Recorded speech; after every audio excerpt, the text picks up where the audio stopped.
আমাদের হইতে হবে। আমাদের সমাজেও এখন চাঁদাবাজি আছে না নাই বলেন? খুন খারাপি আছে না নাই? সামাজিক অনাচার। তাহলে ঐক্যবদ্ধ হইতে হবে আমাদেরকে রিফর্মের জন্য। যুবক যারা আমরা আছি, যাদেরকে আল্লাহ আমাদের বলার সুযোগ দিয়েছে, লেখার সুযোগ দিয়েছে, ফিল্ডে কাজের সুযোগ দিয়েছে, আমরা সবসময় মাজলুমের পক্ষে থাকব, আমরা সবসময় জালেমের বিপক্ষে থাকব। আমাদের নীরবতা আর আমাদের নিশ্চুপ থাকাই জালিমদেরকে আরো বড় বড় জালিম বানিয়েছে। এজন্য নাহনু মাআল মাজলুম দিদ্দাল জালিম, এটা হচ্ছে আমাদের স্লোগান। আমরা কাদের সাথে? মজলুমের সাথে। আওয়াজ করে বলেন, কার সাথে? ইত্তাকু দাওয়াতাল মাজলুম।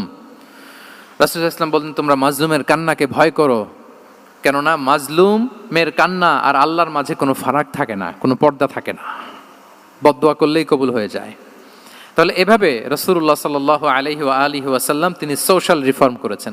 আমরা যদি ওনার পলিটিক্যাল রিফর্মের দিকে তাকাই, তাহলে দেখব যে আমরা যদি কনস্টিটিউশন অফ মদিনার কথা বলি, মদিনার কনস্টিটিউশন, এটা কিন্তু রাসূল সাল্লাল্লাহু আলাইহি ওয়াসাল্লাম করেছেন। মদিনা চার্টার, এত চমৎকার চার্টার পৃথিবী আর দেখেনি। ওইটা থেকেই এখন সব গোটা বিশ্বের সংবিধান। এই যে আমাদের সংবিধান সংস্কার কমিশন আছে না একটা, নিশ্চয়ই তারা ওইটা থেকে অনেক বেনিফিটেড হতে পারবেন। আমাদের যে মদিনা চার্টার, রাসূল